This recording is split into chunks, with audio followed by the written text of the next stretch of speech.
Mais je me vois Tu plus. peux y aller, tu peux y aller. Je me vois plus. Il y a un gros carré. Voilà. Eh bien, chers amis, je suis très heureux de vous rencontrer, de vous revoir en ce début d'année, car nous sommes encore en début d'année. Nous sommes encore en début d'année. Et Mashiach arrive en ce début d'année. Nous sentons son arrivée, sa venue. Nous la sentons dans l'air, nous la sentons sur terre, nous la sentons dans le ciel, nous la sentons partout. Et nous la voyons, nous la palpons. Mais enfin, il faut que tout ça se concrétise sur cet homme miraculeux, le Mashiach lui-même, mais qui sera également le résultat du dévoilement de nos Meshiach, de nos Messies intérieurs que nous avons tous en nous, plus de bonté, plus de gentillesse, goodness and kindness, comme il a dit le Rabbi. C'est ça qu'est le Mashiach. C'est vrai qu'on porte en nous encore des stigmates, des milliers d'années de galoute, où on croit qu'en étant malin, en étant méchant, en étant rusé, en étant vilain, on va arriver comme ça à se débrouiller, mais c'est pas comme ça que ça marche aujourd'hui. Aujourd'hui, il y a déjà le Mashiach dans le monde. Le Rabbi dit uniquement goodness and kindness, bonté et gentillesse. Alors les amis, nous sommes le lendemain de Parashat Noach, mais nous sommes déjà à la Parashat Lech Lecha. Va pour toi, va vers toi, va te découvrir toi-même, va découvrir cette étincelle divine qui est en toi et qui est le fin fond fort de ta personnalité, de ton identité, de ton être véritable. Ce ne sont pas toutes tes pensées ridicules, superficielles, légères, ou même parfois hérétiques, qui t'assaillent du matin au soir. Ton être profond, ton véritable moi, c'est Dieu qui est en toi, car seul Dieu peut dire moi. Comme c'est connu que les chassidim, avant il y avait un chassid, il avait été voir un ami à la suite d'une réception, alors il tape à sa porte et son ami lui demande « Qui es-tu ? Qui est-ce ?» Et bien lui, le chassid, il ne pouvait pas prononcer le mot « moi », c'était impossible pour lui, prononcer le mot « moi » de janvier, mois de février, mois de mars, mais pas le mois de l'ego. Donc il n'a pas osé répondre. Et toute la nuit, son ami lui a demandé « Mais qui est-ce ?» Et il n'osait pas répondre « C'est moi ». Et bien voilà, parce que c'est seulement Anochi, le moi divin, qui est le moi de tout. Mais nous avons tous une étincelle, une parcelle de ce moi divin en nous. Et comme dit le Baal Shem Tov, au nom de Rav Saadia Gaon, dont il était une émanation, c'est connu que le Baal Shem Tov est également une étincelle de l'âme de Rabbi Saadia Gaon, comme l'a dit Rav Saadia Gaon, et le Baal Shem Tov en son nom, l'essence, quand tu en prends une parcelle, tu prends l'essence entière, car l'essence, elle est bien sûr indivisible. Je parle de l'essence, la vraie essence avec un majuscule, évidemment. Alors, chers amis, nous sommes déjà à Parashat Lech Lecha, et comme c'est bien connu que la Parashat Bereshit, elle commence bien, mais elle finit mal. Elle commence bien parce que Dieu, il a créé un monde merveilleux, un monde magnifique. Regardez-moi les sommets enneigés de l'Himalaya, la chaîne de l'Himalaya, dont la chaîne des Alpes nous donne une petite idée. Quand on va au séminaire chaque année au mois d'août, on voit les glaciers lumineux, les neiges éternelles, l'Himalaya, la Méditerranée, les calanques de Cassis, le Golan, le Har Tavor et le Galil à Elion, et Yerushalayim, qui a pris les 9/10 de la beauté de la planète Terre. Bon, quand on voit toutes ces beautés du monde que Dieu a créé, ce monde pur, sans pollution, sans guerre, bah, franchement, c'est un monde magnifique. Un monde magnifique. Yehi Or, que la lumière soit. Nasi Adam Betsalmenu Kidmotenu, faisons l'homme à notre ressemblance, à notre image, avec tous les animaux les plus sauvages du monde qui campaient à ses pieds, n'avaient même pas le droit de les manger, de manger de la viande. C'était le paradis sur terre, c'est le cas de le dire. Mais ça finit mal. Ça finit mal. Adam Arishon, il est chassé du Gan Eden. Son fils cadet est tué par son fils aîné. C'est la catastrophe. Les enfants et les petits-enfants, les arrière-petits-enfants, ils commencent à voler, à se détromper, à se tromper. C'est la perversion de l'espèce humaine qui déteint même sur le genre animal. Bref, le monde est devenu tellement impur, tellement impie. Il est devenu l'opposé de ce qu'il est lui-même, au fond de lui-même. Voilà, la surface, la superficialité prend toute la place. C'est fini. Dieu va être obligé de purifier le monde par le déluge. Pour qu'il puisse continuer à vivre, pour que ce monde puisse continuer à vivre, il faut qu'il soit purifié. La seule purification, c'est le mikvé. Comme on sait que les 40 jours de la durée du déluge correspondent au volume, à la masse volumique de 40 CA du mikvé. Pour qu'un mikvé puisse opérer sa fonction de purification, il faut que ce mikvé possède la quantité d'eau de 40 CA. Le CA, c'est une masse, c'est une unité de masse volumique talmudique qui correspond environ à 600 mètres cubes aujourd'hui.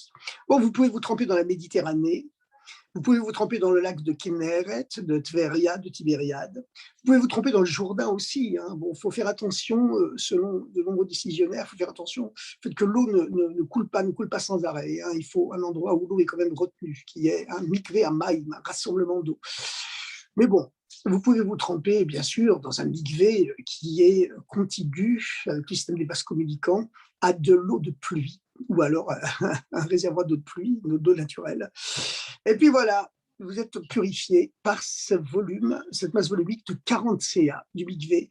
Et les 40 jours qu'a duré le déluge, eh bien, il correspond aux 40, à la masse volumique des 40 CA pour qu'un mikvé s'en cachère, car le mikvé n'était pas une punition, c'était fondamentalement une purification.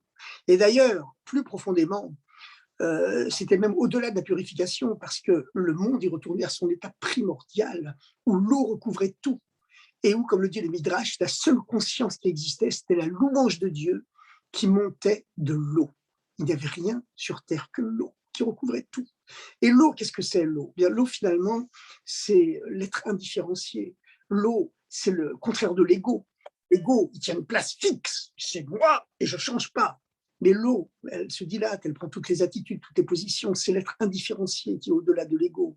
C'est l'être pur avant que l'ego existe, avant que l'être séparé de Dieu existe. C'est ce que symbolise concrètement ce roi Elohim,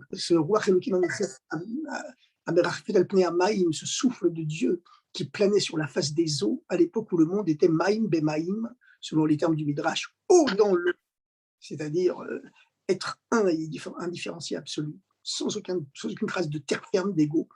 Et puis finalement, au deuxième jour de la création, Dieu a séparé les eaux célestes des eaux terrestres, mais l'eau continue de tout recouvrir. Puis à la troisième journée de la création, eh bien, la terre, c'est-à-dire ce qui symbolise l'ego, est apparue, la terre ferme, la terre fixe. Et puis finalement, à partir du moment où cet ego a été créé, il ne pouvait que dégénérer. Et il a fallu ce déluge où le monde, c'est pas seulement une question de purification, c'est plus profond que ça. C'est que le monde est retourné à son état antérieur, son état originaire, où il n'y avait pas besoin de purification, puisqu'il n'y avait jamais eu de péché, il n'y avait jamais eu d'ego, qui est la base de tous les péchés. Alors le monde est retourné à son état originaire de haut dans l'eau, où la seule conscience qui existait, c'était la louange de Dieu qui montait de la surface de l'eau, c'est-à-dire de la surface de l'être absolu, sans ego. Et une fois que l'eau du déluge s'est asséchée, une trace de cette eau est quand même restée dans la croûte terrestre. Et cette trace d'unité totale de Dieu avec son monde, elle est restée, cette conscience de l'unité totale de Dieu avec son monde, symbolisée par l'eau, eh bien, c'est resté quelque part imprégné dans la couche terrestre. Et c'est ce qui a permis à Dieu de pouvoir jurer qu'il n'y aurait plus jamais de déluge. Le serment, ce n'est pas la cause de l'absence de déluge depuis, mais le serment, c'est la conséquence du fait que cette conscience divine, que le fait que l'ego humain symbolisé euh, par la séparation totale de la terre de l'eau, qui s'opérait au deuxième ou troisième jour de la création, eh ben, elle a créé un ego humain complètement séparé de Dieu, donc, symboliquement, hein, donc qui ne pouvait pas exister, qui était condamné à la dégénérescence. Mais à partir du moment où l'eau de l'eau va recouvrir la terre et s'est mêlée à l'ego humain, s'est mêlée à la terre, une trace de cette réunion, à ce retour à la pureté originelle absolue, est restée depuis sur la terre. Et c'est ce qui a permis au monde, à l'histoire humaine, de surmonter toutes les terribles vicissitudes de l'histoire. Alors vous savez que j'ai entendu une fois un commentaire du rabbi exceptionnel qui Parashat Noach. Bon, on est aujourd'hui le premier jour de Parashat Lech Lecha. C'est le niveau plus haut Parashat Noach, parce que si la Parashat Bereshit, la première paracha, la Genèse, elle commence bien, mais elle finit mal par la décision de Dieu de détruire ce monde. Il ne pouvait plus continuer comme ça. La parachat Noach, elle commence mal, c'est toute l'histoire du déluge, mais elle finit bien, parce qu'elle nous annonce la naissance d'Abraham. Et la troisième paracha, comme le troisième temple de Jérusalem, elle est bien, la troisième paracha de bout en bout, puisque de bout en bout, on vit avec la merveilleuse histoire de Abraham et de sa femme Sarah. Sarah au départ, Sarah à la fin, Abraham au départ, Abraham à la fin, et qui vont changer tout le sort de l'humanité, tout le sort de l'humanité. Vous savez pourquoi ils ont changé tout le sort de l'humanité? Eh bien, sachez-le, c'est parce qu'en vérité, depuis la genèse de l'histoire, depuis Adam Arishon, le premier homme qui a existé, l'homme fondamental, l'homme originaire qui contenait toutes les âmes de l'humanité destinées à l'être plus tard en lui, Adam Arishon, et Adam, le premier homme, Eh bien, qu'est-ce qui s'est passé après? C'est qu'il y a eu une dégénérescence fondamentale ensuite, mais il y avait quand même une très grande chaîne de très grands maîtres spirituels qui se sont enchaînés les uns les autres. Regardez le fait qu'avant le déluge, tous ces êtres exceptionnels, comme, Hanor, comme Enoch, comme Methuselah, Mehujael, Ever, c'était des êtres humains qui atteignaient presque 1000 ans. Ils vivaient 950 ans, 962 ans pour le recordman d'entre eux, Methusalem, Methuselah. 930 ans pour Adam, le premier homme, 950 pour je ne sais plus qui, parce qu'ils sont toute une chaîne qui dépasse tous les 900 ans. Bon. Eh bien, ils ne sont pas arrivés à 1000 ans, parce que 1000 ans, symboliquement, c'est le chiffre de l'éternité. Celui qui arrivait à 1000, il devenait éternel. Mais voilà, les portes de l'éternité étaient fermées, elles s'étaient refermées avec l'expulsion du Gan Eden de Adam Arishon. Et comme on sait, Dieu, il a mis les anges avec le glaive à double face pour empêcher les hommes d'y arriver. Mais aujourd'hui, cette épée à double face, eh bien, elle s'est émoussée et les portes de l'éternité commencent de nouveau à s'entrouvrir. En tout cas, chers amis, puisque nous sommes à la veille du Mashiach, donc la première paracha, elle commence bien à la création d'un monde magnifique, sans pollution, magnifique, formidable, fantastique, où l'homme cohabite avec le lion, le nouveau-né met la main dans la tanière, le trou du serpent venimeux, la spique, la vipère, il la ressort indemne. Voilà, c'est le monde messianique qui est déjà là. Et puis il finit mal, le monde est devenu tellement impur que Dieu est obligé de le purifier, ou de le faire retourner à son état originaire par le déluge, afin qu'une trace de cette pureté originaire demeure dorénavant imprégnée dans la matière de ce monde, dans l'ego de ce monde. Et puis la paracha de Noach, elle commence mal, donc, mais elle finit bien avec la naissance d'Abraham. La paracha Lech Lecha, elle est bonne, elle est bien de bout en bout. Cependant, nous allons quand même parler de la paracha de Noach, parce que cette parachat Noach, c'est quelque chose de très spécial, c'est quelque chose de très spécial. Et je voudrais vous faire part d'une réflexion sur la Torah et la science que le Rabbi a publié dans le volume 15 des Likutei Sichot. C'est la deuxième sikha, le deuxième commentaire du volume 15, qui est une sikha complètement fondamentale et révolutionnaire de ce qu'on appelle Torah Chabad, c'est-à-dire de l'essence du judaïsme en général. Le Rabbi rappelle un commentaire du Zohar sur le fameux verset mystérieux de la Torah. La Torah nous affirme dans Parashat Noach, et vous savez que les 3 jours qui suivent le Shabbat restent sous l'influence du Shabbat qui l'a précédé. Donc jusqu'à mardi soir, nous sommes sous l'influence de Parashat Noach, même si nous sommes déjà pleinement dans Parashat Lech Lecha. Et la preuve, c'est qu'on peut faire la Havdalah, c'était la Havdalah, la prière de séparation de Shabbat et du Chol de la semaine, des jours profanes de la semaine, jusqu'à mardi soir. Voilà. Donc nous sommes aujourd'hui encore quelque part sous l'influence de Parashat Noach. Et c'est pourquoi je voudrais faire part de cette réflexion sur la relation entre la Torah et la science, dont le Rabbi parle essentiellement dans la paracha de Noach. Alors, vous savez que la Torah éprouve le besoin de nous conter ce curieux détail, cet étrange détail, à savoir que c'est dans la 600e année de la vie de Noach que le déluge a englouti, submergé la terre. Pourquoi est-ce que la Torah, elle éprouve le besoin de nous préciser que c'est à l'âge de 600 ans que le déluge est arrivé? Et c'est seulement lorsqu'il a eu 601 ans que la terre s'est asséchée. Qu'est-ce qu'il a de spécial, ce chiffre 600? Et la Torah, lorsqu'elle décrit ce déluge, elle écrit Beshnat Sheshmot Shana Lechaye Noach, dans la 600e année de la vie de Noach, Niftechu Arubot Hashamayim, Niftechu, les écluses célestes se sont ouvertes, ou Mayanot Tehom Rabba, et les sources de l'abîme abyssal, l'abîme sans fond, le grand abîme au centre de la terre se sont ouvertes également.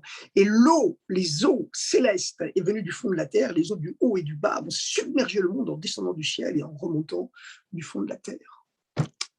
Et le Zohar Kadosh, attention, le Zohar c'est la base de la Kabbalah, comme on le voit dans le Tanya du jour, le Tanya d'aujourd'hui, Rabbi Shimon Bar Yochai n'a pas hésité à écrire, c'est par ce livre, grâce à ce livre, le Zohar, que le monde sera un jour libéré dans la miséricorde.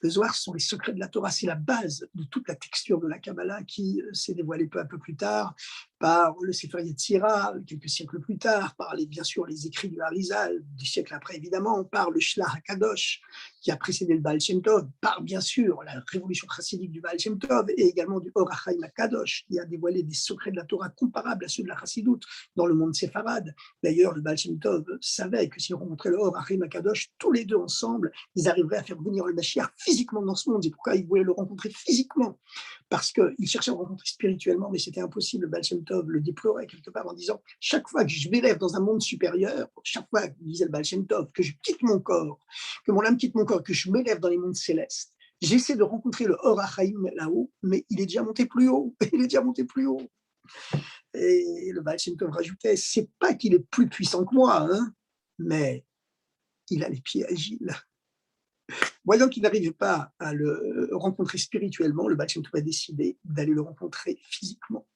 c'est-à-dire de faire le grand voyage à l'époque de Metzbotch, dans le sud de la Pologne ukrainienne, jusqu'à Eretz Israël, Yerushalayim, où Or HaChaim HaKadosh, Rabbi Chaim Bellatar, Zchut Yagen Aleinu, avait émigré en venant du Maroc quelques décades plus tôt. Et pourtant, le Baal Shem Tov ne fit pas ce voyage. Son maître d'ailleurs, qui était Achia Shiloni, le maître qui enseignait le Baal Shem Tov, qui descendait du ciel pour lui enseigner les secrets de la Torah, n'était autre que Achia Shiloni, qui est le maître du prophète Élie, le maître d'Eliyahu Hanavi.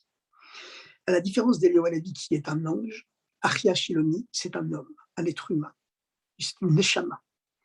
Et Achia Shiloni est moins connu que Eliyahu Hanavi, mais c'était le maître de Eliyahu Hanavi. Alors vous savez, la vie d'Achia Shiloni, elle est miraculeuse complètement, parce que le Rambam Maïmonide, le Rambam, qui ne connaît pas le Rambam, qui est considéré par les universitaires, par les intellectuels, par les académiciens, comme le maître de la dimension rationnelle de la Torah, qui paraît-il pourrait s'opposer même à la dimension mystique de la Torah, alors qu'en vérité, la mystique de la Torah, c'est son âme. Et la partie rationnelle, c'est son corps, c'est tout. Le niglé, le dévoilé, c'est le corps, et le nistar, c'est le secret caché à l'intérieur, c'est l'âme. Eh bien, Maïmonide, en vérité, était un très grand kabbaliste. Et une des preuves, mis à part que symboliquement, il fait une allusion aux secrets de la Torah qui sont cachés dans son grand livre de loi, à partir de l'échafaudage rationnel, le cosmos rationnel de toute la Torah, le seul code de loi juif qui renferme l'ensemble de toutes les lois, contrairement au Shulchan Aruch qui ne contient que les lois destinées à la période de l'exil. Le Rambam, il tranche même la façon dont on pourra identifier physiquement et spirituellement le Mashiach, etc., et comment on construira le temple, et comment se produiront les sacrifices, etc. Bon, c'est une perspective législative qui coiffe l'ensemble de la cosmologie juive et de son histoire. Eh bien, le Rambam, quand il parle dans son introduction à son grand livre de loi, son fameux Mishneh Torah, la redite, la répétition de la Torah, c'est ainsi qu'il a appelé son livre de loi, en disant très modestement qu'avec son livre, on n'aura plus besoin d'aucun commentaire, mais ça parle des 5 livres du Chumash, c'est le sien. Parce qu'il donne les résultats. C'est comme le résultat de l'ordinateur de toutes les discussions talmudiques qui ont traversé le Chass, de Mishnayot, le Talmud et tous les milliers de commentaires qui ont été avec. Bien. Lui, il donne la loi, il tranche la loi finale. Et le Rambam, dans son premier chapitre, il fait une introduction de la façon dont s'est opérée la transmission du judaïsme à travers 40 générations depuis Moïse jusqu'à la rédaction finale mise par écrit du Talmud au 5e siècle, déjà de l'ère vulgaire, de l'ère profane, par Rav Ashi. Et qu'est-ce qu'il dit Maïmonide, le Rambam, quand il parle de Achia Shiloni? Il dit Achia Shiloni, il vivait déjà à l'époque de Moïse, il était jeune à l'époque. Plusieurs siècles plus tard, il était toujours vivant et il a fait partie du tribunal rabbinique, le Sanhedrin Agadol du roi David. Et beaucoup plus tard, encore plusieurs siècles plus tard, il est devenu le maître du prophète Élie. Bon, finalement, il a fini par quitter ce monde, comme avait dit Shimon Peres, notre célèbre et fameux Shimon Peres, que nous aimons tous, quelles que soient nos opinions politiques, à la Vachalom, Zichrono Livracha, quand il avait 90 ans, qu'il était toujours président de l'État d'Israël, il a dit « Vous inquiétez pas, je finirai quand même par mourir ». Et après avoir vécu, je ne sais pas combien exactement, mais plusieurs siècles en tout cas, Achia Shiloni a fini par remonter au ciel, comme Eliyahu Hanavi.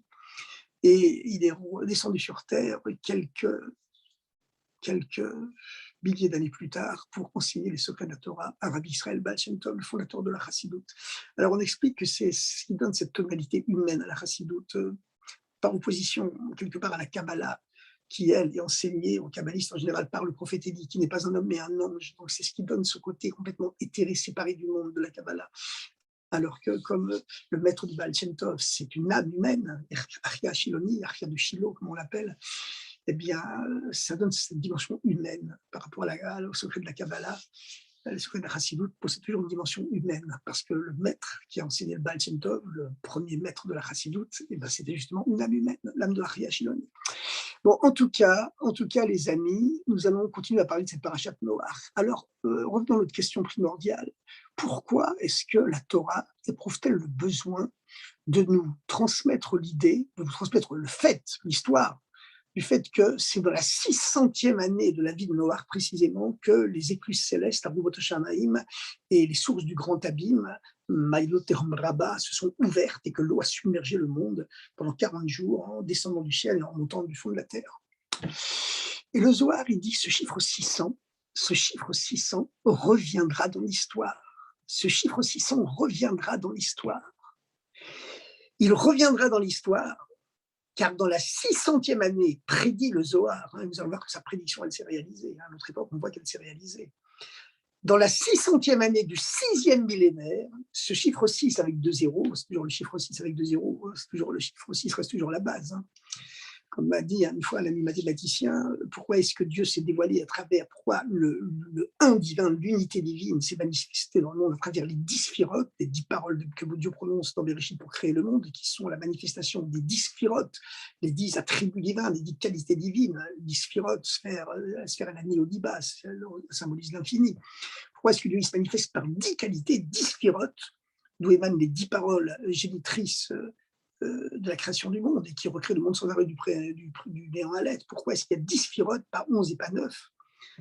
C'est pas ce que m'a fait remarquer cet ami mathématicien, c'est que finalement 10 c'est toujours 1, c'est 1 plus 0. Le 0, il vaut 0, ça reste toujours 1. Et alors il y a le chiffre 100 qui représente aussi un degré supérieur d'unité divine dans la Kabbalah et dans la Chassidoute. Puis il y a le niveau du 1000. En tout cas, le Zohar dit que le chiffre 600, l'âge qu'avait Noé lors de l'éruption du déluge, il reviendra un jour dans l'histoire, car dans la 600e année du 6e millénaire, c'est-à-dire environ 5600, l'année 5600, on est actuellement en 5782 comme on le sait tous, et bien de nouveau, dit le Zohar, prédit le Zohar, une prédiction du Zohar, de nouveau s'ouvriront les Marubot Shamaim, les écluses célestes, et s'ouvriront de nouveau les Maïlot Tehom Rabba, les sources du grand abîme souterrain. Et de nouveau, les eaux submergeront le monde, les eaux de bénédiction, pour l'amener à rentrer dans le 7e millénaire, le temps du Messie. Et effectivement, qu'est-ce que veut dire le Zohar par cette formule elliptique? Que les eaux du ciel et les eaux du fond de la terre vont de nouveau submerger le monde dans la 600e année du 6e millénaire. Donc en gros, l'année 5600, qu'on fasse nos comptes, on est aujourd'hui en 5782. L'année 5600, c'est aux environs des années 1830-1840, c'est-à-dire le premier tiers, presque la moitié du 19e siècle. Voilà, on est aujourd'hui 182 ans plus tard. Qu'est-ce qui s'est passé à cette époque-là? À cette époque-là, il y a eu la grande révolution scientifique et industrielle, parce que le Zohar explique ce que ça veut dire, que de nouveau les sources du ciel, les écluses célestes vont s'ouvrir, ça veut dire le dévoilement des secrets de la Torah, la science céleste. Et effectivement, c'est à cette époque-là que les secrets de la Torah du Baal Shem Tov, les secrets de la Chassidoute qui sont encore plus profonds que ceux de la Kabbalah, ont commencé à se dévoiler au grand jour dans le monde. C'était la fantastique démocratisation, la révolution démocratique la plus importante de toute l'histoire humaine. C'est le dévoilement des secrets de la Torah à toute l'humanité qui s'est produit par la Chassidoute. Parce qu'attention, le dévoilement de la Chassidoute, c'est les secrets les plus profonds de la Torah, encore plus profonds que ceux de la Kabbalah. La Chassidoute n'est pas une vulgarisation, une simplification de la Kabbalah, pas du tout. La Chassidoute, c'est un approfondissement des secrets de la Kabbalah, mais un degré d'approfondissement tellement surpuissant, tellement infini, qu'il est au-delà à la fois du fini et de l'infini, et qui peut donc permettre au niveau le plus haut de descendre au niveau le plus bas. Et comme on sait que le premier des 10 commandements, le fameux Anochi, le moi divin qui se dévoile, qui est au-delà des noms, parce que les 3 premiers mots des 10 commandements, c'est une descente progressive de Dieu vers l'homme. Anochi, c'est moi qui suis encore trop pour porter un nom. Hachem, le Dieu transcendant, au-dessus, au-delà du temps et de l'espace. Et le Keicha, ton Dieu à toi, qui est à l'intérieur de toi, c'est-à-dire qui est descendu au terme d'une ultime correction à l'intérieur des limites du temps et de l'espace. Eh bien, le mot Anochi, c'est-à-dire le mot le plus saint, le plus sacré de toute la Torah, l'essence de Dieu qui est encore au-delà des noms, trop haut qu'on lui donne un nom. Ce mot Anochi n'est pas un mot hébreu, la langue sainte, c'est un mot égyptien. En hébreu, on dit Ani, Anochi, c'est de l'égyptien. Pourquoi Dieu se dévoile en égyptien? Parce que le niveau le plus haut ne peut se dévoiler dans le niveau le plus bas.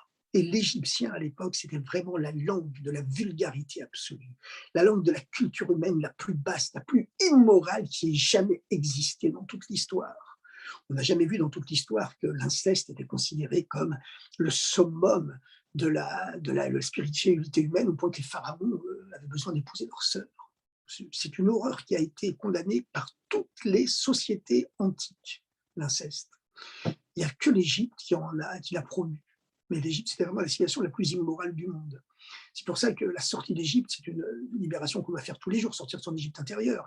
Mais c'était vraiment la base de la libération de toute l'immoralité qui puisse exister. Eh bien, chers amis, le mot Anochi, c'est un mot égyptien, et c'est le mot le plus sacré de la Torah en même temps, parce que le niveau le plus haut peut se dévoiler dans le niveau le plus bas. Mais c'est-à-dire que l'identité du Messie, elle ne se dévoile pas seulement pour le peuple juif. À partir du moment où, à partir du moment où le rabbi se dévoile en tant que Messie, il n'est plus seulement le maître du peuple juif, il est le maître spirituel de l'ensemble de l'humanité. Et c'est ce qu'a commencé à faire le rabbi en lançant cette grande campagne de ressourcement mondial à la pratique des 7 lois de Noé et des principes universels, légués par Dieu à Noé, auparavant même à Adam, mais à Noé en particulier, puisque l'interdiction de manger le membre d'un animal vivant, c'était précisément à l'époque de Noé que Dieu a prononcé ce commandement-là. Je vous rappelle que les principes universels, les lois de Noé, c'est en gros l'interdit de l'idolâtrie, du blasphème, du meurtre, du vol, de l'inceste, l'adultère, l'homosexualité, l'interdit de faire souffrir les animaux inutilement, l'obligation de la justice et de la solidarité. Le rabbi avait rajouté 1 minute de silence tous les matins que tous les êtres humains du monde méditent chaque matin silencieusement pendant 1 minute et réfléchissent pendant cette minute à comment devenir un meilleur être humain, chacun avec ses propres idées, ses propres valeurs. Ah là là, ça c'est vraiment messianique. Avec cela, le rabbi a dévoilé cette dimension messianique que Dieu avait placée en lui. Et à nous, évidemment, de transmettre cette mission au monde entier. Et donc ce qui s'est passé, c'est que effectivement, ça s'est passé comme ça, parce que le Zohar explique, j'y reviens, c'est que l'ouverture des Arubot Hachamim, des écluses célestes qui vont submerger le monde à la 600e année du 6e millénaire, l'appel Zohar, c'est le dévoilement des secrets de la Torah. Et l'ouverture des Mayonot Tehom Rabba, des sources du grand abîme, eh bien, ça désigne le développement des sciences matérielles, les sciences de la terre, les sciences de la matière, les sciences physiques, qui ont commencé d'un seul coup à se dévoiler. Historiquement, la prédiction du Zohar s'est réalisée à l'année près dans la 600e année du 6e millénaire. À ce moment-là, dans les 20 ans qui ont précédé, quelques minutes ou qui ont suivi la 6e année du 6e millénaire, d'un seul coup, il y a eu la grande déflagration cosmique de la révolution scientifique universelle. En l'espace de 20 ans, donc quand le Zohar dit la 600e année du 6e millénaire, ça veut dire quelques années avant, quelques années après, l'espace de 20 ans autour de la 600e année du 6e millénaire, la science a d'un seul coup explosé et a progressé plus vite en 20 ans qu'elle ne l'avait fait dans les 5600 années précédentes. C'est un bouleversement qui a complètement bouleversé d'ailleurs toute la structure psychique de l'humanité entière. L'humanité est devenue folle. Les gens, le coup de la folie, c'est qu'ils ont arrêté de croire en Dieu, ils sont devenus athées. Enfin, ils ont fait semblant de dire qu'ils étaient athées. On voit où ça les a menés, les 2 guerres mondiales, Hiroshima, bon, on n'en parle plus. Hayoloki, ça ne sera plus comme on dit. Alors maintenant, il y a une question qui se pose, parce que la Torah met sur le même plan l'ouverture des écluses célestes, le dévoilement des secrets de la Torah, et qui a précédé d'ailleurs le dévoilement des sciences matérielles, et les sources du grand abîme, Maïlot et Braba, elle les met sur le même plan, quasiment dans le même verset. Alors on se pose la question, évidemment, on comprend très bien que le dévoilement des secrets de la Torah, ça nous aide à devenir de meilleurs êtres humains, de meilleurs juifs, de meilleurs êtres humains, de nous rapprocher de Dieu encore plus, en s'affrontant à ses mystères, à sa grandeur, en prenant davantage conscience. Ça nous rend meilleurs sur tous les plans. Donc ça aide les temps messianiques à se produire, à s'avérer. Mais en quoi le dévoilement des sciences profanes, des sciences matérielles, ça aide le monde à devenir meilleur, à tendre vers les temps messianiques? A priori, on ne voit pas, mais le fait que la Torah les mette sur le même plan, quasiment dans le même verset, ça veut dire que l'un est aussi important que l'autre. Hein. Le progrès des sciences profanes, matérielles, les sciences de la Terre, physique, chimie, mathématiques, sciences politiques, hein, histoire, sciences historiques, tout ça, c'est à mettre sur le même plan que le dévoilement des secrets de la Torah les plus profonds. Alors le rabbi donne plusieurs raisons dans ce commentaire pour expliquer comment le dévoilement des secrets de la matière, la révolution scientifique, c'était effectivement un préalable, une préparation au temps messianique aussi importante que le dévoilement des secrets de la Torah. Bien que le dévoilement des sciences de la Terre, des sciences matérielles, proviennent, sont la conséquence du dévoilement des secrets de la Torah. Le dévoilement des secrets de la Torah s'est produit avant, avec le dévoilement du Baal Shem Tov, qui vivait entre 1700 et 1750, et de ce dévoilement des écluses célestes, les secrets de la Torah, eh bien, ça s'est descendu ensuite dans une inspiration qui a guidé les savants à se mettre à découvrir une partie des secrets du monde matériel. Enfin, aujourd'hui, tous les scientifiques sont d'accord qu'on ne connaît pas plus qu'entre 3 et 5% des secrets de la matière. Hein. Bon, voilà. Mais quand même, ça a quand même fait la révolution. Alors, les amis, le rabbi donne plusieurs explications, plusieurs exemples, en allant de plus en plus profond. Le rabbi donne d'abord un exemple en disant que autrefois, lorsque les gens réfléchissaient sur le concept du son, de la voix, le son, le son, c'est une chose qui peut franchir une certaine distance, mais pas plus. Vous chuchotez à l'oreille de votre ami, ça s'entend à quelques centimètres. Vous criez de toutes vos forces, on peut l'entendre à 100 mètres ou 200 mètres, etc. Mais avec la révolution scientifique déjà du 19e siècle, hein, du milieu du 19e siècle, on s'est rendu compte que pas du tout. Chaque fois que nous produisons un son, ce son se propage dans l'atmosphère entière, il fait le tour de toute la Terre. Et on a découvert effectivement des procédés techniques qui permettent de capter ce son et de le transmettre par des outils appropriés, le téléphone, la radio, la télévision, Internet, etc., etc. Mais le son, il parcourt l'ensemble de la Terre et les instruments techniques qui permettent de le capter ne font que le capter. Voilà. De lui-même déjà, il avait parcouru, transporté par les ondes, l'ensemble de la Terre. Et si bien qu'aujourd'hui, grâce au téléphone, en particulier la radio par exemple, ou même la télévision et Internet, lorsque quelqu'un dit des mots de Torah, fait une explication de Torah, ces mots de Torah ne franchissent pas seulement 10, 20, 50 ou 100 mètres selon l'auditoire qui l'écoute, mais les mots de Torah se propagent au monde entier et peuvent purifier le monde entier, totalement. Et on sait que le Mashiach ne pourra venir, le Messie ne pourra venir que lorsque le monde entier sera purifié. Que lorsqu'un juif voyage pour aller dans un certain endroit, c'est pour dire là-bas des mots de Torah. Ça peut être un téhilim, ça peut être donner de l'argent à un mendiant, ça peut être faire une mitzvah, mais c'est dire des mots de Torah, dire une bracha, dire un verset des téhilim, étudier la Torah sur place.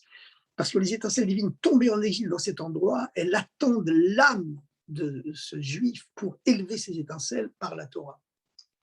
Et maintenant, par la radio, par Internet, par le téléphone, on peut purifier le monde entier rien qu'en restant chez soi. Donc nous voyons vraiment que c'est une aide considérable, d'accélération considérable, décisive même, pour faire venir plus vite le Mashiach. Je peux donner d'autres exemples. Hein. Par exemple, un rave qui devait faire une conférence à Marseille alors qu'il habite Paris, aujourd'hui il peut faire l'aller-retour en une journée, alors qu'il y a seulement moins de 200 ans, il fallait 15 jours pour faire l'aller-retour. Et encore avec des coursiers ultra rapides, hein, bien organisés pour les changements d'attelage. Bien, on peut aller en Israël aujourd'hui en 4 heures. Lorsque Rabbi Yechiel de Paris a déménagé en Eretz Israël parce qu'on avait brûlé tous les Talmuds en France, il lui a fallu près d'1 an pour arriver. Christophe Colomb, pour arriver dans les Caraïbes, 3 mois de voyage dans ces caravelles. Aujourd'hui, c'est 7 heures de vol pour arriver à New York. Et lorsque on est obligé d'attendre 3/4 d'heure devant la douane, on s'impatiente. Quel roi on nous fait attendre. Vous voyez, l'être humain, éternel insatisfait, c'est toujours la course à la consommation. Mais enfin, maintenant, il y a plus profond que ça. Il y a aussi d'autres choses qui peuvent nous rendre les choses plus tangibles dans la vie. Par exemple, la Mishnah, l'ossature du droit juif, bien que l'anagramme du mot Mishnah, c'est le mot Neshama qui veut dire l'âme. C'est en même temps la loi, mais c'est en même temps l'âme de la Torah. Eh bien, la Mishnah nous enseigne dans Pirkei Avot, la maxime des pères, que toujours, en permanence, l'être humain doit se souvenir que Aïn Roa, un œil le voit, avec Ozen Shomaat, et une oreille entend. Et tous tes actes sont inscrits dans le livre. Et quand Mashiach viendra, tout ça c'est symbolique, mais tout ça c'est réel et concret en même temps, les murs de ta chambre à coucher ressortiront les mots que tu as prononcés. Eh bien, dites donc, les amis, qu'est-ce qui nous attend? Mais tout ça, ça peut rester abstrait, Mais aujourd'hui, avec les progrès de la science, on voit concrètement que un homme, tout ce qu'il fait la nuit, caché dans sa chambre à coucher, avec une bonne caméra infrarouge, planquée dans un endroit secret, le monde entier, la planète entière, 9 milliards d'êtres humains peuvent voir et entendre tout ce qu'il dit. Incroyable, mais vrai. Donc ça nous rend plus tangible encore ce qu'énonce le Pirkei Avot en disant, souviens-toi qu'en en permanence, un œil te voit et une oreille t'entend. Maintenant, le rabbi dit tout ça, c'est pas suffisant. Parce que dans ce cas-là, la science ne sert qu'à créer des outils qui aident à purifier le monde et à préparer le Mashiach. Mais dans la mesure où la Torah, dans la parashat de Noach, met sur le même plan l'ouverture des écluses célestes, Arubot Hashamaim, et Maïlotehom Rabba, les sources du grand abîme, c'est-à-dire les sciences sacrées, les secrets de la Torah, et les sciences profanes, les secrets de la matière. Ça veut dire que les sciences profanes ne doivent pas seulement créer des ustensiles pour servir Dieu et accélérer l'avenue du Mashiach, l'avenue du Messie, mais les sciences doivent exprimer directement la grandeur de l'unité divine. Et on voit que c'est en train de se produire actuellement, et ça commence à se produire il y a déjà plus d'un siècle, avec la fameuse révolution de notre fameux coreligionnaire, Albert. Albert, tout le monde sait de qui il s'agit, bien sûr. Albert Abraham pour les intimes, parce que vous savez que la devise des Juifs allemands, puisqu'il était né en Allemagne, c'était il faut être un Juif chez soi et un goy dehors. On voit où c'est malheureusement, c'est tragique à dire, mais il faut s'en souvenir. On voit où ça les a amenés. Quand on pense qu'aujourd'hui en France, il y a un candidat à la présidence qui est juif, un candidat potentiel, et qui ose dire, en oubliant totalement ce qui s'est passé dans l'histoire, et comme l'a dit le célèbre philosophe Santayana, un peuple qui oublie son passé est condamné à le revivre. Eh bien, le slogan des Juifs allemands, lorsqu'ils ont fondé le judaïsme libéral, c'était il faut être un Juif chez soi et un citoyen dehors, un homme dehors, un goy dehors. Et en faisant cela, en essayant absolument de se faire passer pour plus goy qu'il n'était, pour plus allemand qu'il n'était, parce que ça se passait en Allemagne, pour plus citoyen allemand qu'ils n'étaient, en mettant leur judaïsme au 2e niveau seulement, ils ne se rendaient pas compte qu'ils détruisaient à moitié l'être juif qui était le leur. Et que pour les antisémites allemands, eh bien, tant qu'il y avait un juif entier face à eux, ça faisait peur. On pouvait le taquiner, on pouvait l'embêter, mais on ne pouvait quand même pas le détruire. Et par contre, quand on a vu que le juif s'était déjà détruit à moitié, en se cachant chez lui, en cachant son judaïsme chez lui, et on ne montrait que ça fasse goy dehors, à ce moment-là, le juif s'était déjà détruit à moitié. Un juif à moitié détruit par lui-même, l'autodestruction, pas de pire antisémitisme que celui des juifs, malheureusement, à travers l'histoire, c'est bien connu. Eh bien, il n'y avait plus qu'un demi-juif. Celui-là, on pouvait l'abattre complètement. Ça a été la base. Et c'est à ça, il faut réfléchir, les amis. C'est pourquoi le Shulchan Aruch commence en disant le premier commandement, la première loi juive, c'est la fierté d'être juif qu'on doit montrer à l'extérieur. Le monde doit voir de loin qu'un juif marche dans la rue avec la tête couverte et les tzitzit dehors. Et ça amène le dévoilement de Dieu dans le monde, plus que tous les mots et toutes les paroles. Quand un juif ainsi vêtu, marchez la tête haute. Va olechem comme un biout. Je vous ferai marcher la tête haute, c'est la plus haute de toutes les bénédictions. Vous savez que 15 jours avant la fête de Shavuot, on dit les fameuses bénédictions, Parashat Bechukotai, et il y a tout un crescendo de bénédictions qui monte de plus en plus haut jusqu'à la bénédiction la plus haute, c'est va olechem comme un biout. Je vous ferai marcher la tête haute. Et le rabbi, quand il écrivait des lettres au gouvernement israélien pendant la semaine où on lit dans toutes les synagogues du monde la parashat Bechukotai, il écrivait en guise de date, comme c'est la coutume juive d'écrire le nom de la parashat de la semaine quand on écrit une lettre à quelqu'un. On ne dit pas le 15 mai ou le 15 juin, on écrit le nom de la parashat. Eh bien, le rabbi écrivait parashat va olechem comme la parashat de je vous ferai marcher la tête haute. Voilà les amis, la leçon qu'il faut dire, qu'il faut transmettez-la de ma part si vous pouvez à ce potentiel candidat juif à la présidence de la République française, en lui rappelant qu'un juif, il doit être juif encore plus dehors que dedans, encore plus dehors que dedans, parce que dedans, tu as tes fautes personnelles, c'est à toi de les assumer, mais à l'extérieur, tu portes une responsabilité. Et la responsabilité d'un juif, c'est d'être le prêtre de l'humanité. Mamlechet Kohanim Vegoy Kadosh. Pas garder les secrets de la Torah pour soi, mais les transmettre au monde entier. Et croyez-moi, il faut lui dire que ça ne lui fera que lui rapporter des voix supplémentaires, hein, parce que comme ce qui s'est passé en Allemagne, lorsque les Juifs disaient il faut être un Juif chez soi et un goy dehors, et ben, qu'est-ce que l'Allemagne leur répondait, comme le dit le célèbre historien Léon Poliakov, le grand auteur de l'histoire de l'antisémitisme. Eh bien, l'Allemagne répondait aux Juifs vous êtes ce que vous n'êtes pas. Et ça a été le dernier mot, malheureusement, qui a été dit par le sinistre et horrible et monstrueux moustachu. Voilà, que son nom et sa mémoire soient effacés. Vous remarquez que je n'ai pas voulu prononcer son nom, qu'il soit effectivement complètement effacé. Alors, chers amis, pour revenir à cette notion-là, le rabbi explique que, effectivement,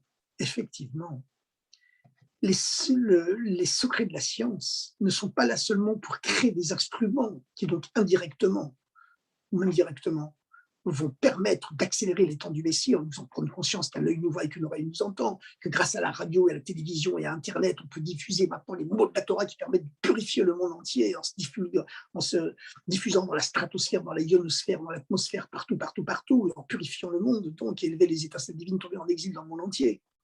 Parce que lorsque quelqu'un écoute un cours de Torah sur Facebook, sur YouTube, ou à la télévision, ou à la radio, prononcé à New York ou à Paris ou à Jérusalem, et lui il le regarde à Honolulu ou à Pékin, eh ben, les étincelles divines tombées en exil à Honolulu et à Pékin, elles sont élevées directement parce que ce juif a participé à un cours de Torah et que les étincelles divines de Honolulu et de Pékin l'attendent depuis la création du monde, que ce juif consacre quelques instants de sa vie à l'étude de la Torah. Pourquoi il faut toujours étudier la Torah en parlant? Parce que Dieu, le monde a été créé par la parole, pas par la pensée. Les âmes juives ont été créées par la pensée, mais c'est l'exception qui confirme la règle. Autrement, l'ensemble du cosmos a été créé, et créé sans arrêt d'ailleurs du néant à l'être par la parole. Alors le rabbi explique effectivement qu'il y a déjà un peu plus de 100 ans, alors qu'il était tout jeune, qu'il avait environ 25 ans, notre célèbre, comme quoi il aurait pu prendre sur lui le fameux proverbe « Je suis jeune, il est vrai, mais aux âmes bien-nées, la valeur n'attend point le nombre des années ». Eh bien, notre fameux co-religionnaire, Albert Abraham Einstein, une pierre et pas deux, eh bien, il a eu cette idée fantastique qui allait à l'encontre de tout ce que disaient les plus grands scientifiques de l'époque, jusqu'au tout début du XXe siècle, puisque Einstein a élaboré sa fameuse théorie de la relativité restreinte en 1905 et sa théorie de la relativité générale en 1922, si je ne m'abuse, un peu avant et un peu après la Première Guerre mondiale. Eh bien, jusqu'à la révolution scientifique de Einstein, eh bien, c'est-à-dire le dévoilement de ces Mayanote Hamraba, de ces sources du grand abîme, les secrets de la matière, eh bien, même si c'est seulement 3 ou 5%, mais c'est déjà de quoi faire une grande révolution, eh bien, tous les plus grands scientifiques du monde, tous les prix Nobel, expliquaient la création de l'univers comme l'agglomérat, la concentration, le rassemblement des 100 et quelques éléments que la science avait réussi à isoler, à identifier, que ces 100 et quelques éléments s'étaient rassemblés et que leur explosion avait créé l'univers en expansion. Puis on s'est rendu compte qu'avec Einstein, que pas du tout, c'était le mouvement inverse. Au départ, il n'existe qu'une seule entité, une force unique. Cette force unique, c'est une force d'unification qui permet sans arrêt à l'énergie de se transformer en matière et à la matière de se transformer en énergie. Ce que la Torah avait toujours su d'ailleurs, mais en donnant d'autres noms, parce que la science einsteinienne a appelé matière et énergie. Ce que la science einsteinienne a appelé dorénavant matière et énergie, et le fait que l'univers est créé en permanence par la transformation permanente de la matière en énergie, de l'énergie en matière, la Torah donnait d'autres noms. Elle appelait ce que la science appelle aujourd'hui la matière, la Torah l'appelait la quantité, le concept de quantité, le concept quantitatif. Et ce que la science appelle aujourd'hui l'énergie, la Torah l'appelait la qualité, le concept de qualité qualitatif. Et Dieu sans arrêt transforme la quantité en qualité, la qualité en quantité, et c'est ce qui crée l'univers. Et Einstein, lui, il a donné d'autres noms à ces concepts, et les a prouvés bien sûr scientifiquement, il les a fait descendre de façon tangible dans le monde, en expliquant effectivement qu'il existe une force unique qui sans arrêt transforme l'énergie en matière et la matière en énergie. Et le rabbi rajoute, et le rabbi explique que cette force unique, c'est la marque de la présence de l'unité divine dans le monde, la marque de la présence du Dieu dans le monde, qui transforme sans arrêt, à chaque milliardième de seconde, la quantité en qualité, la qualité en quantité, l'énergie en matière et la matière en énergie. C'est-à-dire que la science n'est pas seulement au service de la création d'outils techniques qui permettent de purifier le monde plus rapidement et plus profondément, mais la science exprime directement les secrets de l'unité divine dans le monde. Et en vérité, qu'est-ce que c'est le but du dévoilement des secrets de la Torah? Le but du dévoilement des secrets de la Torah, c'est d'expliquer aussi, quelque part, scientifiquement, intellectuellement, le concept de l'unité divine, que Dieu est tout, et tout est Dieu. Comme il est écrit dans la parashate Lech Lecha, que Dieu a dit à Abraham,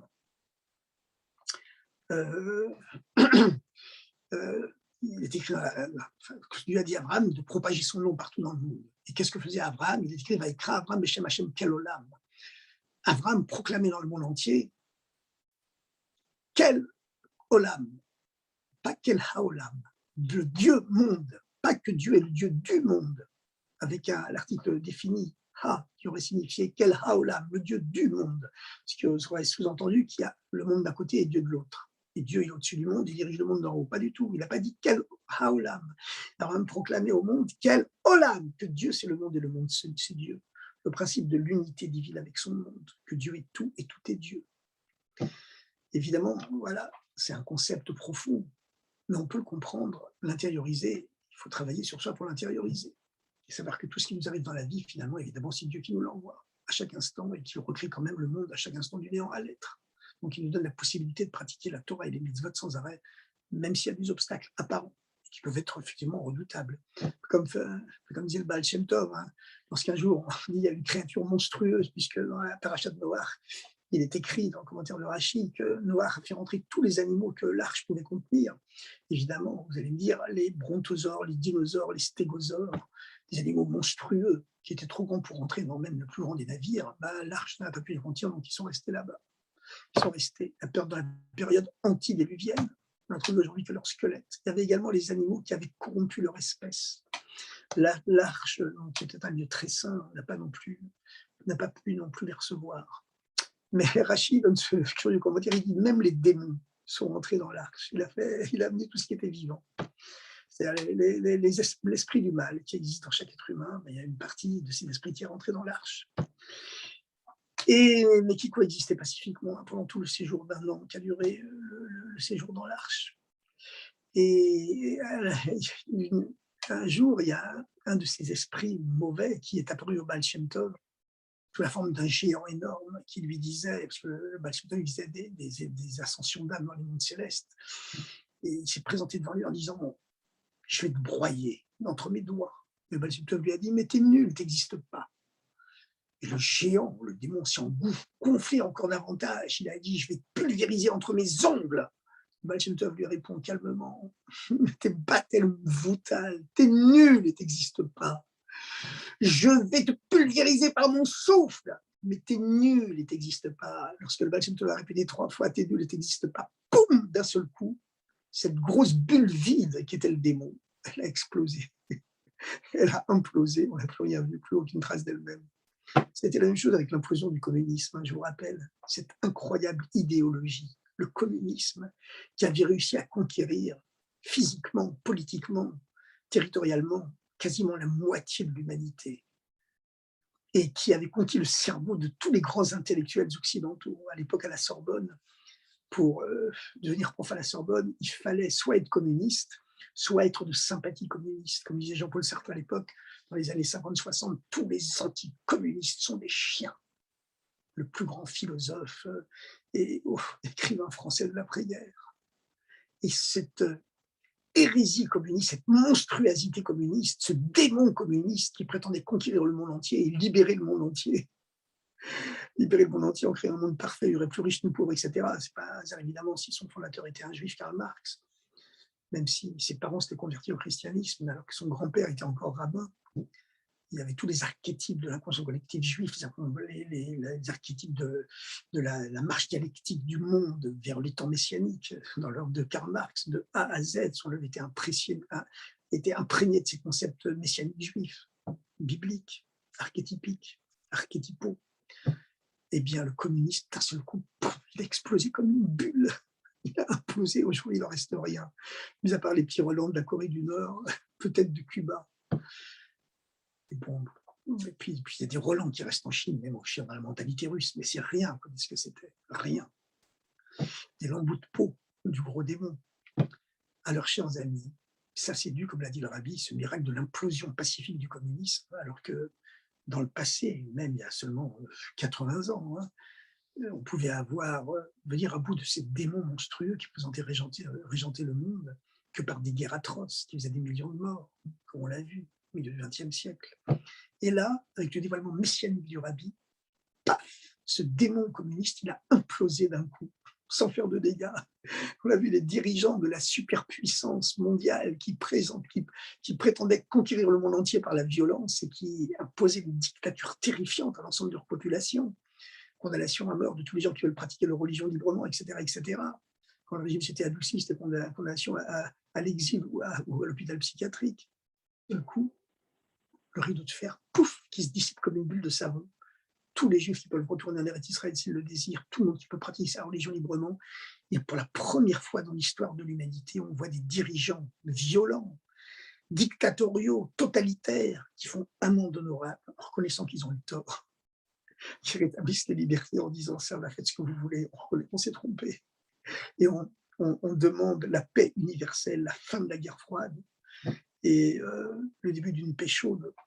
Parce qu'aujourd'hui, il y a des tensions entre la Russie, le bloc de l'Est, et puis le bloc occidental, mais c'est rien du tout à côté de ce qui existait avant.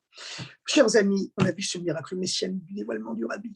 Et comme le rabbi l'a expliqué, la seule explication, c'est le miracle de l'histoire, l'implosion du communisme, et puis la mondialisation qui rapproche les êtres humains les uns des autres. Parce que lorsqu'on s'enferme sur soi-même, on arrête de parler, on arrête de négocier, on arrête de commercialiser les marchandises et les idées. On se commence à se taper dessus. Quand on arrête de parler, on frappe. La mondialisation, évidemment, c'est quelque chose qui accélère énormément les temps messianiques. En vérité, pourquoi elle existe, cette mondialisation? C'est pour permettre au secret de la Torah d'être mondialisé et de se diffuser dans le monde entier. Et je conclus en rappelant cette histoire du premier rabbi, l'Admour Azaken, quand il est sorti de prison, il avait été condamné en prison, on le sait, parce qu'il y avait une accusation céleste contre lui dans le ciel, on l'accusait de trop dévoiler les secrets de la Torah. Quand il est sorti de prison, il a envoyé sa lettre, sa première lettre, quand il est sorti de prison, au rabbi Lévi de Berditchev. Il a dit au rabbi de Berditchev, tous les grands de ce monde ont vu les miracles que Dieu a fait. Les grands de ce monde, c'est-à-dire les princes, le tsar, les ministres de la cour de Russie à l'époque, puisqu'il était en Russie. Mais il y a une question. Et les milliers de chassidim qui priaient pour toi et qui jeûnaient pour toi pendant que tu étais en prison. Et le peuple juif qui a prié pour toi. C'est pour les grands de ce monde, le tsar de Russie, les ministres, etc., que tu voulais que les secrets de la Torah jaillissent. Ben oui, c'est pour ça. Parce que là, les secrets les plus profonds de la Torah, ce n'est pas le vin qui symbolise les secrets de la Kabbalah qui sont trop hauts pour le monde, qui sont réservés seulement à quelques âmes d'élite. Yirtasiyain, Yatsasod, la valeur numérique du mot 20, c'est la même que celle du mot Sod, le mystère, 70. le vin rentre, le secret sort. Mais les secrets de la Torah, ils sont comparés à l'huile. C'est pour ça que le Messie, on l'appelle le huilé. Vous avez utilisé, on va être content, mais c'est comme ça pour tous les juifs du monde en vérité. C'est que l'huile, elle flotte au-dessus de tous les liquides, même au-dessus du vin, ce qui symboliquement symbolise un niveau de secret de la Torah plus haut encore que ceux symbolisés par le vin, par la Kabbalah. Mais l'huile, elle a une double qualité, ça c'est la plus importante, c'est qu'elle se mêle à rien, mais elle pénètre tout. Et le but de la chassidoute, c'est de pénétrer le cerveau et le cœur et les actes de l'humanité entière.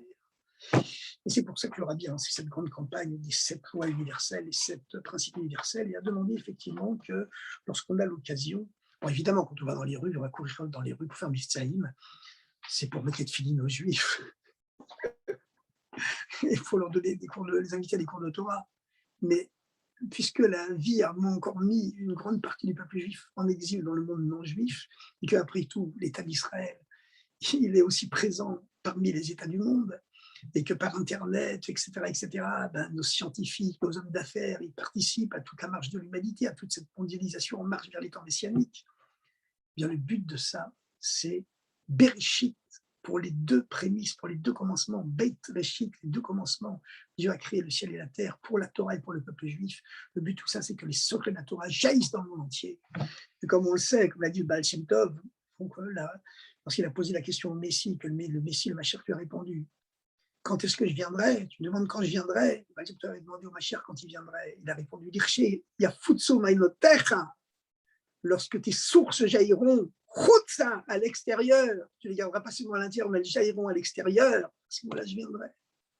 C'est-à-dire, pour nous, même individuellement, pour faire dévoiler ce Messie intérieur, quand est-ce que les sources, elles peuvent devenir tes sources à toi, que tu les vraiment les intériorises? C'est seulement quand elles sont à l'extérieur.